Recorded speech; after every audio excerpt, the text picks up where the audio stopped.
se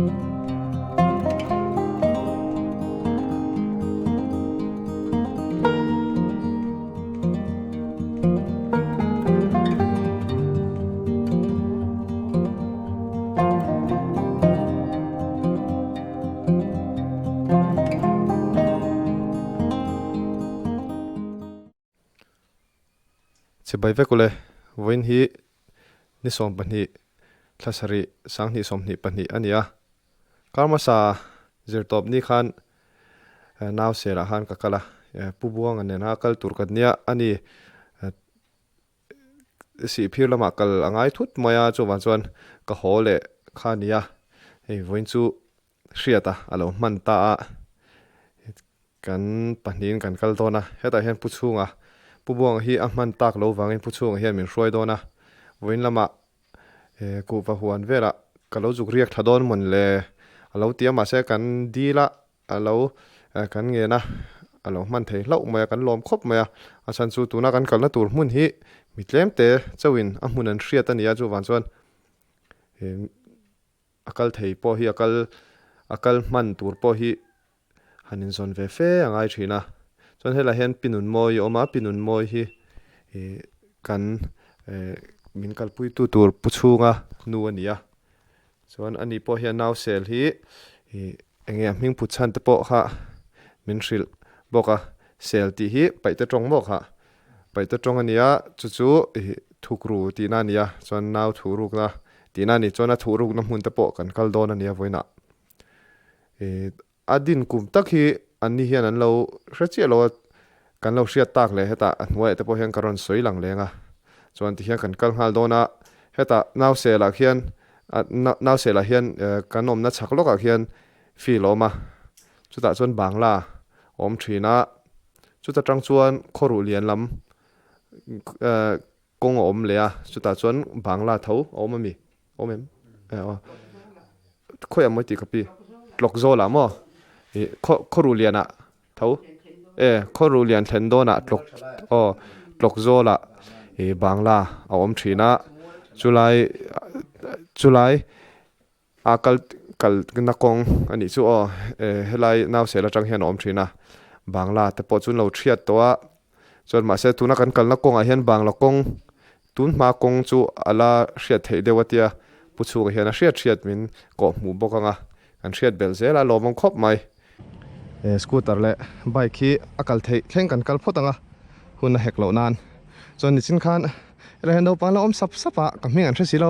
hey drone miron tia chan zu mani ka kal khan drone ka khala sora khan helai han no pang ho khan min lo la hria an school bang kha kanin tok boxia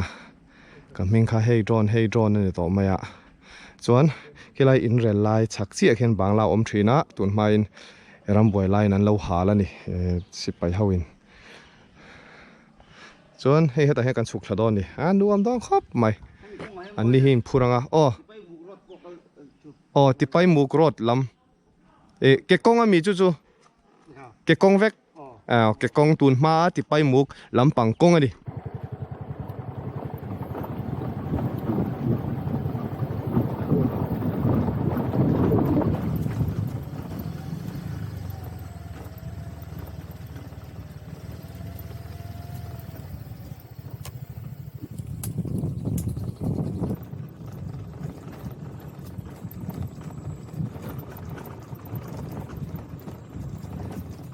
awa tharai lo ve ten khua hi ro su lo tur angai la kuna hek lo nan kan mo box ya bir thei plan thadon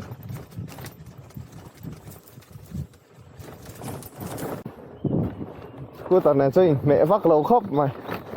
ak son na to khop mai vinh có bạch là lầu ní cái nào scooter thì gan mang về top à anh đi là han cái xin dấu chiếc xin một lẻ khá tiện khó lắm bằng dụ xìa sắc ngay trong ai đó này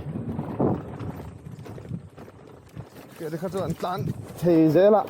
gì khóc mày on bối đầu mẹ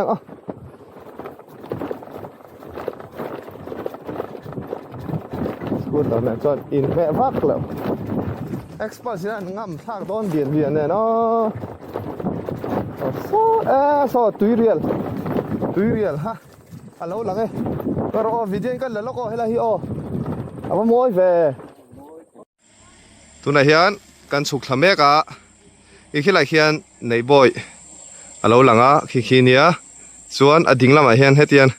กันหอยเพยจนขี้ไรชูมินเราบ่ขี้สกุลหุ่ยตัวอีกลางอันเนี้ยส่วนโซ่ตาโซนจุงอ่ะถอดทิ้นนะนี่สปุยไงไม่ค่าอันเนี้ยจุงอันเนี้ยนั่นนี่สปุยกันกัลขจุกันหัวเลยเทเรานี่แม่เชื่อตั้งอะไรเลยตัวก็กันลูดเป้งแรงแม่เทรนินจบแม่มินฮอนตีละโลมมครบไหมส่วนโซ่ตาโซนตุยเรียลตุยขวารอนจิมจินคารอนหลังเทียตุยต่ำเดียวเล็กอ่ะโซ่มาเส้นนูเวครบไหมโซมีโซนเวลโซ่ลุงมวดบอกกันตีค่ะลุงมวดเวลโซนนั่นนี่อาทิตย์พุทธวงคันมันลาครบไหมจวนให้เรามาเห็นดิ่งเรามาโซเรามามีโซเอ็งควงไอ้กันเจียงแล้ววะหมอกันมาโซนนั้นมีค่าไอ้ข้อรู้เรียนเปียมีกันตีค่าอีสไพเลี้ยงอันนี้เท่งเอ็มสวงปุ๋ยโลนะหมออีสไพเลี้ยงอันนี้เทียนเตี้ยช่วงกระเทียมเจียตัวเราว่าเอ็งก็จังเฮียนอีสไพเลี้ยงลำพังจูนิ่งกับเทียนชันจูอีสไพเลี้ยงบุลาบุยจะว่าใจนัดลังขลายเวลจังกันเขียร์เพย์ขันไอโซลเวลขันหลังเชียงครบไหมอ่ะแต่จังพอหลังเชียงเสียอันนี้เวลไม่เทียกันเชียงบิ๊กเจียแล้วนี่ก็ต้องตีหลังเวลชิมพริมส่วนให้กันสุขทานนัดจูขลายเวลขลายหินยากงฮีวันครบไหมอ่ะสกูตเตอร์ปะนัดลินโดนเอ็มก็ใช่แล้ววะเสียที่ดิฉันอ่ะโกโปรเสียมนั่นละมะกงทั้งละมะใบกัดบุ้งบุตรตีร์กูดไหมอ่ะปุยครบไหมมิสเตอร์yes กันรู้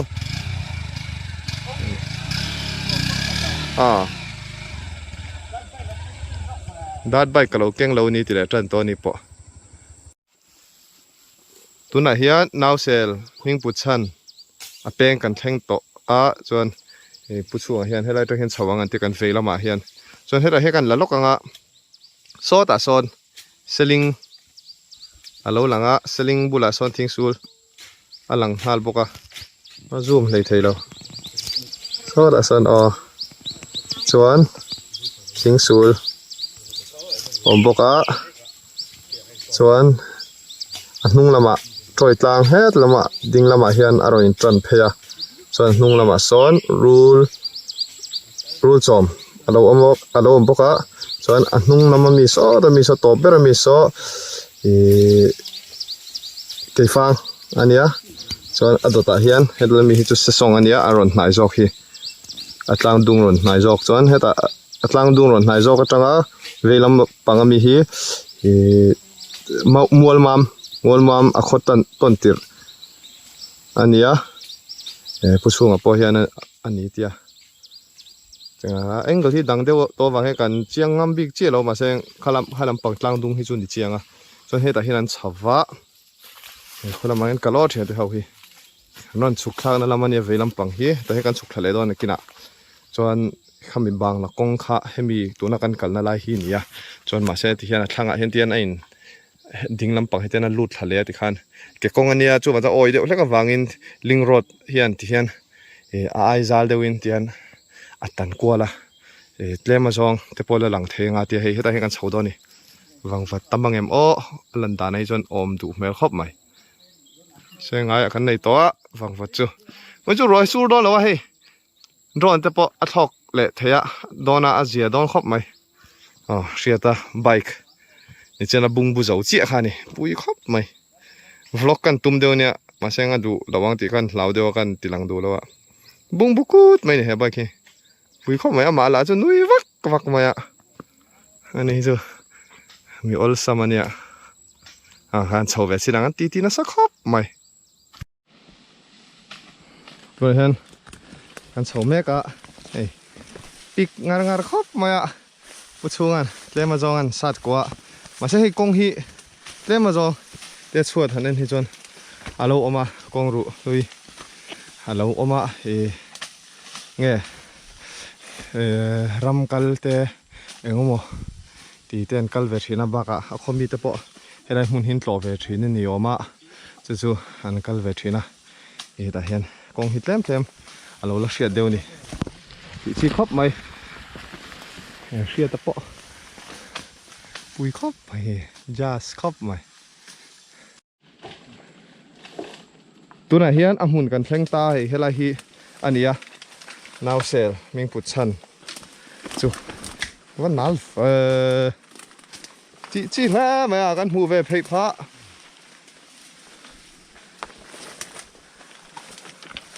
อะไรไงmoสมสรีแรงใช่ติค่ะสมสรีบอร์เวลนี่ติอินซุโมส่วนให้เห็นอะไรหินนี่อะชิลังนี่เฮ้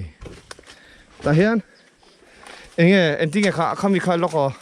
ที่เฮียนที่ล็อกกี่ละเฮียตัวไหนเฮียนนาวเสียงหิ้งปุชันอาจารย์กันนมเมกะส่วนอัฐังอ่ะควรที่ไปมุกลำปังข้ามีบางละคงข้าเอาอมทีน่าตุนไม่บางลาอมลายจูบวยมาขันนี่ตัวข้าตาขันเฮลัยกงกัลเตขันนาวจับรีมออันเชตานาวจับรีขันเสียจนอันหันชาวอันหันจงตาจนเฮดิไลเฮียนนาวเตยังสั่งเงียบประคัดเจ้ามันเลยอ๋อประคัดเราออกมาจู่ๆเอ็นจริงๆหันชุยวักไงนะพวกกันชัดจงโนมาเสชุยจวนอะไรชุยเทียบเวียวกันริงขามีมุตูเต็มหมอขามีขวาแต่พอจุมีน้ำสุขอย่างเงี้ยลักตักที่แต่พอฮะเสียดเทียกันริงจนเหตุเฮียนั้นเราถูกรัวเหตุเฮียนั้นเราออกมาเหตุไรแต่พอฮีกันนั่นไงตัวเกิดจบจู่นี่เราเองกันเสียเหตุไรเวลให้มีฮีเงี้ยชินนะแต่พอนี่ดูเมลครบมาเฮลัยนายมีลุงมามเดียวแล้วกันนั่นหลังเฮลัยชินนะแต่พอเรามั่งไม่เทียกันเทียมเชี่ยแล้ววะมุตูเตะหันก้มตูเตะเราอมเสียจวนชัตูเนี่ยจวนจวนบางลาเอาอมลายเนี่ยจู่ๆอันนี้จวนบ่อยมาเนี่ยบ่อยหัวบางลาเขาจู่อันหาละเทียผู้ช่วยเฮียนมินหันชิลฟิอา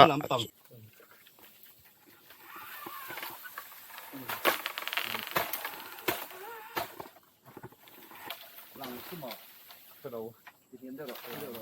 我他妈吃的，吃的啊，没有出俺他妈出了，哎嘿么啊，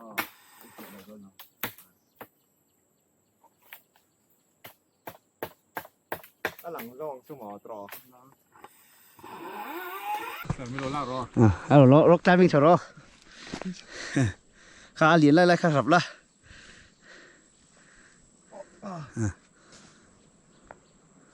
balance อ๋อก็ปวดไตชักเข้าไปเดี๋ยวถ้าเกิดเฮ้ยชงเอาขี้พร้อมแฟนเอาปุ๊บไม่ร้อนแล้วเสร็จแล้วมาหลังอ่ะน่าเสร็จอันนี้เราฮิชู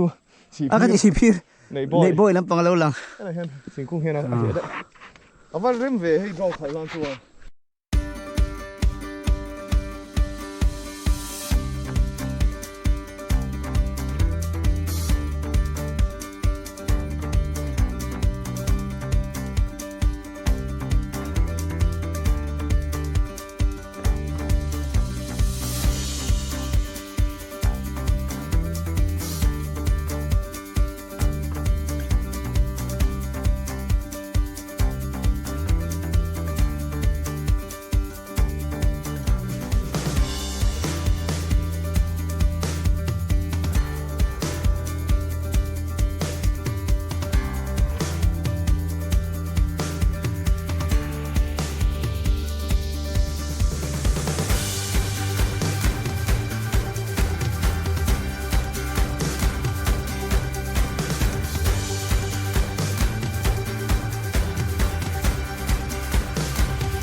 chỉ bởi vậy cô lẽ với hi July nili sang ni som ni ania ei tuna hian je sawa han kanom le toa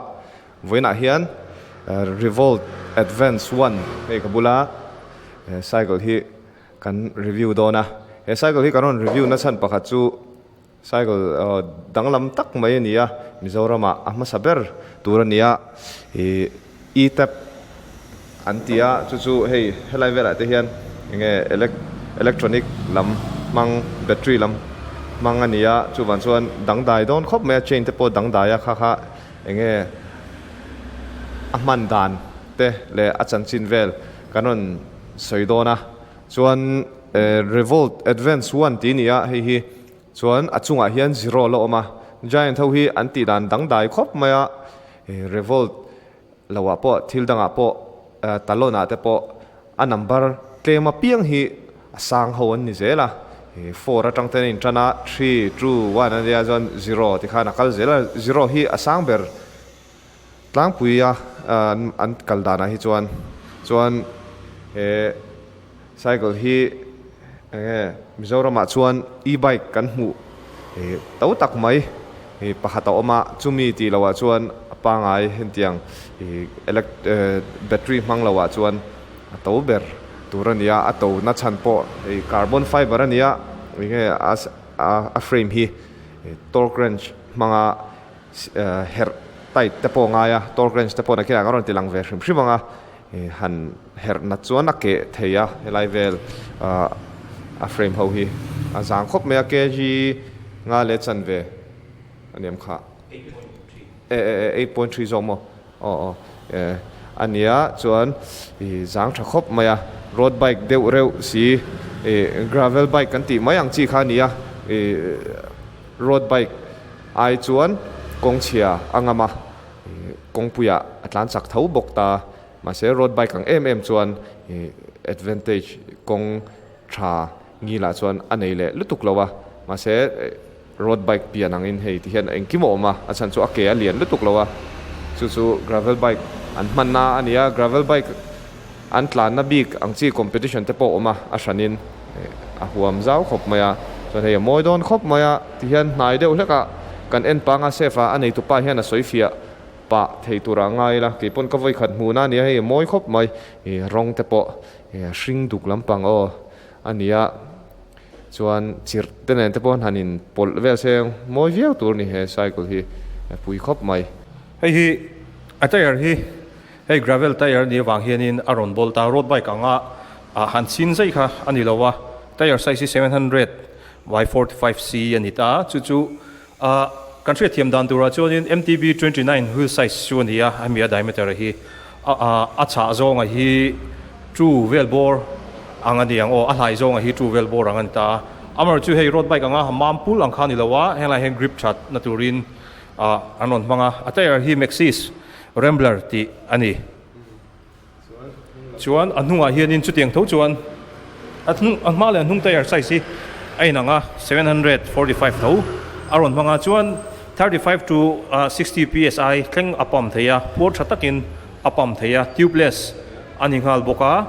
achunga hian tubeless sealant kan thuna tubeless aningal boka tin hei hi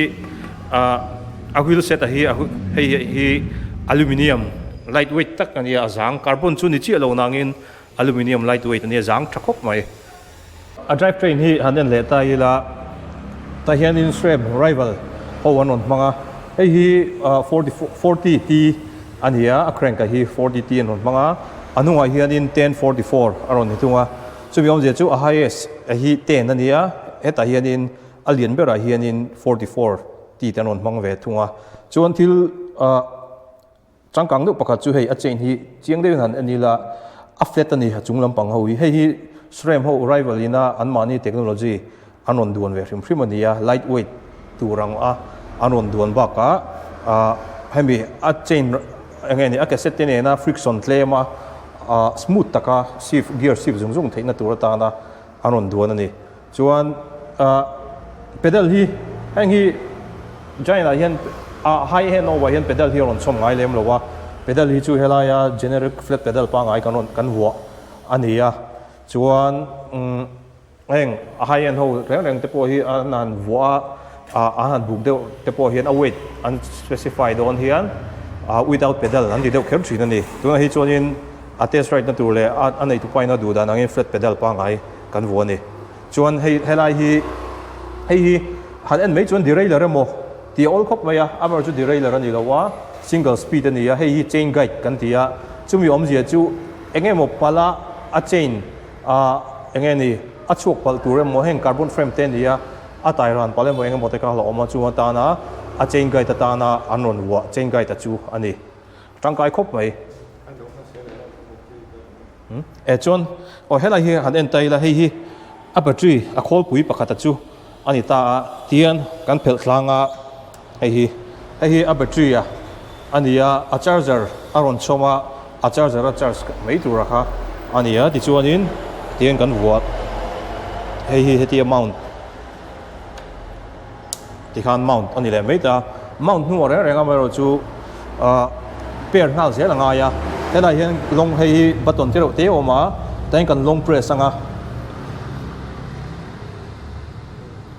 ti hong kan long press anga a blink thleng kan nga ka ti khuan aron blink ta che ni ti chuanin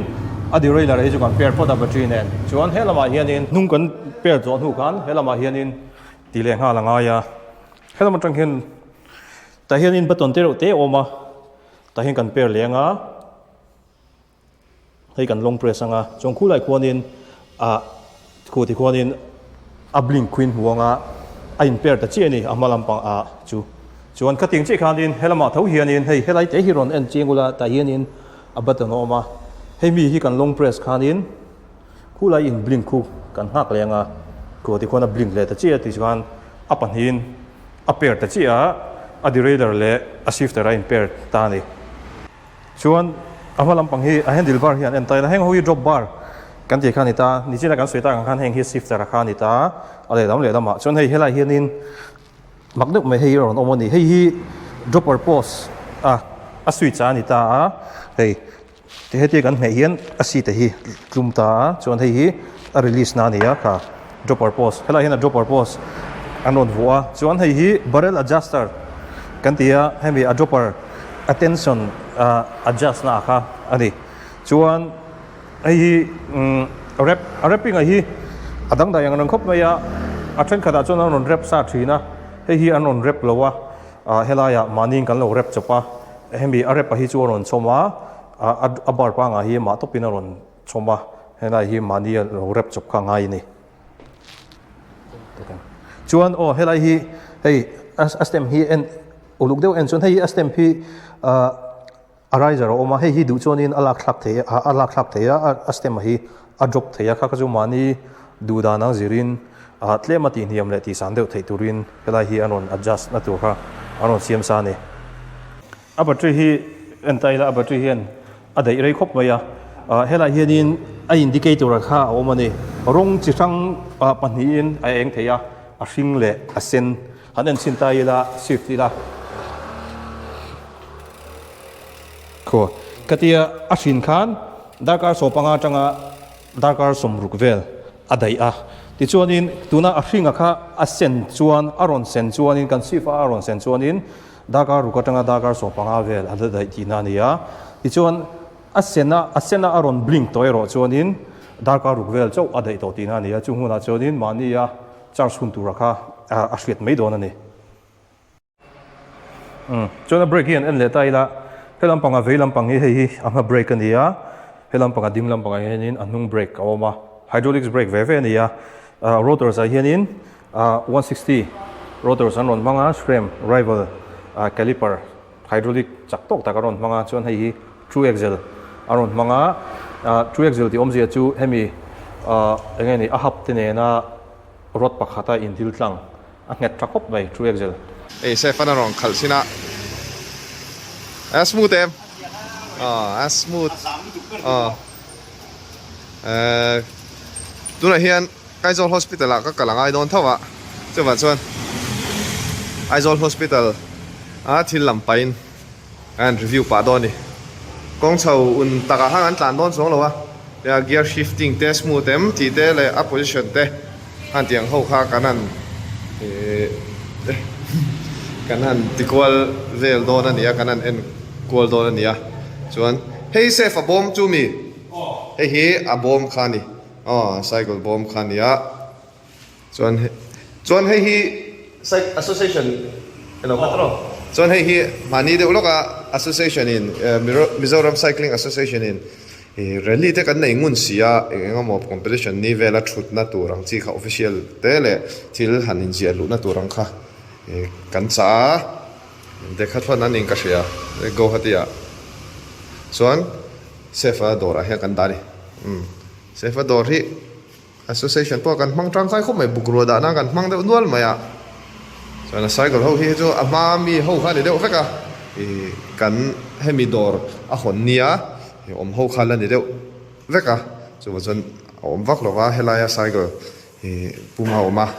cycle hi ani maya tuna ri chuan han thar deuh hlek chu chuan he gain chop noi mai ni ni ching kha kan lo soi lang lova hela hian torque wrench khan dia he se fana cha torque wrench poi to khop maya a cycle cha awanga hemi hi a cycle wanga acha vele nia sangriat vel ti mi kha torque wrench ringot poi sangriat vel nia a cycle wa acha wang khan acha nge kha ngai sia chan chu carbon fiber ni han her nat khana ke kha hlom box sia chu wan chon film khur ngai to box sia frame chu wan chon hei hi acha hei chu se fakol tu ne puma wan chon adang anei sa tura chu ngan nga ya chon hei hi a charger ania nichina wireless a battery mang khania a charger khania chuan hi a charger bom khania o heta hian nge o type C ni hi o changkang khop mai type C ron mang tlat to mai chuan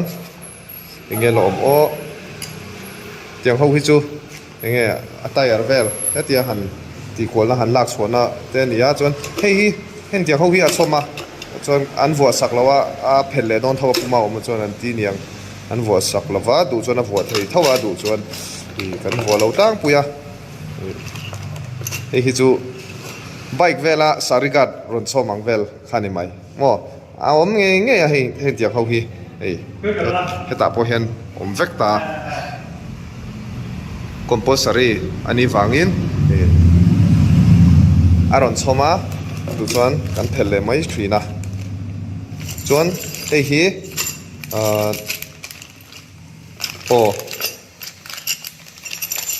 a carrier vel extend na adapter vel khania chuan hei hen ti te poi ron chom khania chuan a manual kha hei hi ni ta a manual hi pui khop mai hei zirlai bu tia zeta di sa tha khop mai ma se a chana chan hi ta hen trong sang oma trong tin bu ni ti to ma yang kho chak te kho thlang te chim le mar zong den ma in zia kim vek ani sap tronga in zia ki chu a tir lampang hi nia a tam vak lo lai vel theng ba khi chu ning kan threlova chin te kha chok en kual ve a tha khop mai tuna kan khal chinanga aizo hospital lama kal chin doni kan step pa ka pu chho dona step up puta nuam em ti te po han review pa ha doni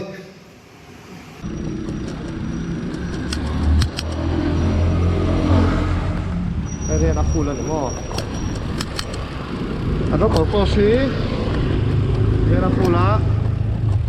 he ai sang hin la ti thei thawa te pu ya po te poi thế là luôn, quay qua cái lốc này, cút sầu đô na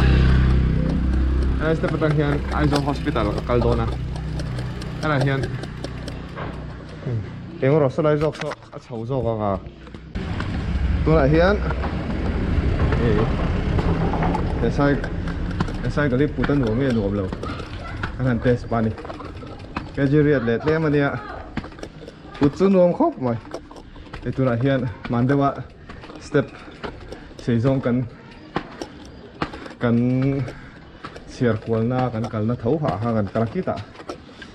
kong puya poa ปุตตะนวงพบไหมปูมาวันปนรำหวยเวลาหันปุตกวลจูอัมเวียวจูให้จูอันนี้ตัวป้าจูบอกผูดต่อครบไหมไว้น่ารอนลำโดนะน่ารอนลำไล่ไปให้กันลมเพราะนั่นโอ้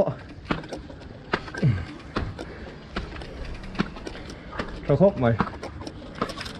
ปุตปัวหนัวไหม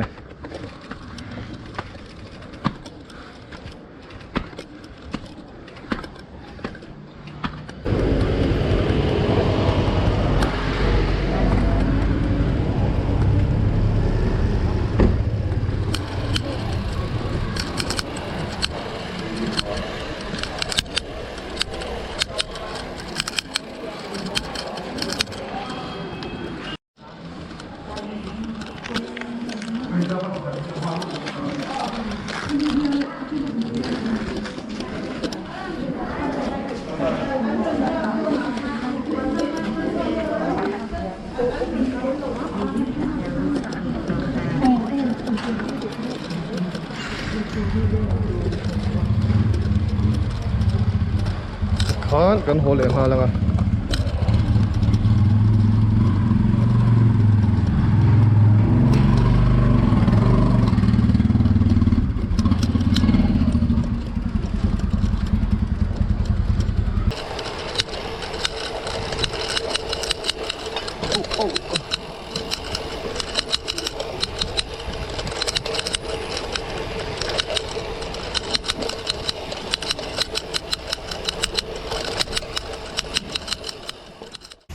กันขัลโจตาให้ฟูครบแม่กับเทงเวลเชียรัวอารอนมีเลจันตัวอันนี้ตุปารอนเช่นไม่เบอร์เดี๋ยวกันเราดังที่ขัดลมเวบ็อกซี่ส่วนนี้กันขลาให้เวลาเห็นสินค้ากันเราสวยนักจะมีอับริกีไฮดรอลิกกันนี้วางกันที่เฮียกันวนเทตานี่เรียนจุงอัตรินเตียนมีมันนี่รถไบค์กันไหนไล่กันจวนวีเบรกกันในบ็อกซี่กงสุกขันมินโซโลค่ะอัลลอมบ็อกซี่เมียงนัดตั้งไงบ็อกซี่ให้ที่เฮียนกันวนทรีนัดที่เฮียนนั่นหน่วยกันทุกคนต่อทรีนเสียอินบินค่ะหลอมันนี่มาเสียกงสุกอาโปขันเฮลัยกันเมตาเฮที่ยันจุงสังอาเตียงกันออกมากันกุนวักหลอว่าค่ะadvantage ตั้มตะกออกมาจวนไฮดรอลิกกันนี้วางขันเมียนัดวักข้างไงหลอว่าสมูทครบมาจวนให้มีอารมณ์โพสต์พอฮีกองสุขลาขันเนี่ยกันชุดลุดได้อะกันติยำได้อะส่วนข้าขันอินบินตัวข้าเวงอันนี้อาสุขข้าเวงรังเสียกันหลานทางนะคะจู่มาส่วนร่างกายครบไหมดรอปโพสต์เลยให้มีฮีไฮดรอลิกเบรกิ้งฮีกองสุขส่วนผมเสียวครบไหมส่วนกันติดตบโดนหายให้แต่เห็นอัวเปียออกมานี่ปะกันไซคลิสต์ปุยนี่อะtrack rider อันนี้เอ๊ะค่ะเลยค่ะ Excalibur 8อันนี้วอลเลย์บอลลำพังอันนี้บอกอ่ะMission Van Cycling กลับปากขนมหัวนี่กันอันนี้ส่วนที่ส่วนนี้ตุปากขันนี่ไม่ส่วนที่เราเห็นปูมาดงที่จุกันเชิญนมโลกกันออกมาที่มั้งFuture Rider อารอนอดชาวตัวร่างไงเลยเฮ้ยชุดเดียวเรื่องสกูตาร์อักเกตเชียร์อะไรสิระเห็นยามตีโลกกันจู่นั่นเราชัวกันเชิญนมโลกเอามันนี่นวมครบไว้จู่ปูมาออกมารอนแข่งมันเสียงอันนี้ตุป้าฮีรอนวิดีโอให้นั่นตีลังกีฬาชัดตัวเนี่ยมาเสียอารอนกันนั่นตัวที่ทราฟิกเตะอาจามเดียวบกเนนอารอนละหลังมันหรอวะกันหลงครบไหมปูมาออกมาจงอ่ะพวกกันสวยเลยใช่กันมันโตอันนี้หันรีวิวพวกเช่นตอนส่วนอันวิเทียจุกปัลแต่ปอมเทียฉันจุกคาร์บอนเฟรมมันดีบ็อกซี่อักเกะเล่าส่วนหันสุดโกยหันสุดงิลตีเวลตีเทียวักตัวเราว่าเกส่วนอักเกะนี่ไหมตีวักไปน้องตัวเราส่วนส่วนอดีมโดนตีขัดเชียงมาเสียงพัลตะกินมินมันตีรับมาอมันกันหลอมครบไหมให้มีมังเฮียนคอยอย่างเงี้ยสินแรงโกลกาตาทุยตาหน้าตุ้มอันนี้จุกันติไม่ให้อะไรให้มีไซเคิลให้มันให้การสวยอย่างเจงขัดินหน่วยทุ่มจริงเราตลอดฮะเซฟเจงขัดินหน่วยทุ่มจริงเราว่าจวนลานทุยปุยตุ้มเล่ในตัวร่างกายพดมาอย่างอามาฮีฮาร์ดคอร์ ang renga ama han tlan mai thin hi ni box sia lo lang tel seng thatur ania ma se ni danga rally na vela kan in hu ho wat turanga ila hemi hiron keng nge yanga a khalai te pokaron tilang leang o thia kan du to photang